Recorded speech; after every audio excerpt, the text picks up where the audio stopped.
Payg'ambarimiz Muhammad Mustafa sallallohu alayhi vasallamning qizlari Fatima onamizga Hafsa binti Umar shunday dedilar: "Sen nechun eringga bu qadar bo'ysunursan, ey Fatima?" dedilar. Shunda Hazrat Fatima onamiz javob qildilarki: "Mening erimga bo'ysunishimdan murod Tangri taoloning rizosidir. Shu asnoda erimning da'vo qilmish narsasi ham tugaydi. Ya'ni erimga ko'p xizmat qilmog'im Alloh uchundir. Shu yo'sin men erimning dunyo va oxirat da'vosini ado etaman. Buning uchun erim mendan xushnud bo'ladi." Yana dedilarki, bir xizmat bilan ikki toat yengil bo'ladi.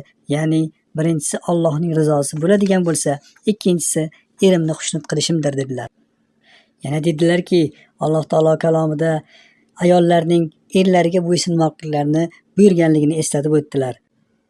Naqadar bu buyuk itoat, buyuk odob namunasidir. Alloh taolo Fatima onamizdan rozi bo'lsin. Robbim Alloh barcha ayol qizlarimizga buyuk sahobiya onalarimizning sharm-u hayosini, odobini, taqvosini bersin. O'g'illarimizga esa buyuk sahobiylarning shijoatini, aql-u zakovatini bersin.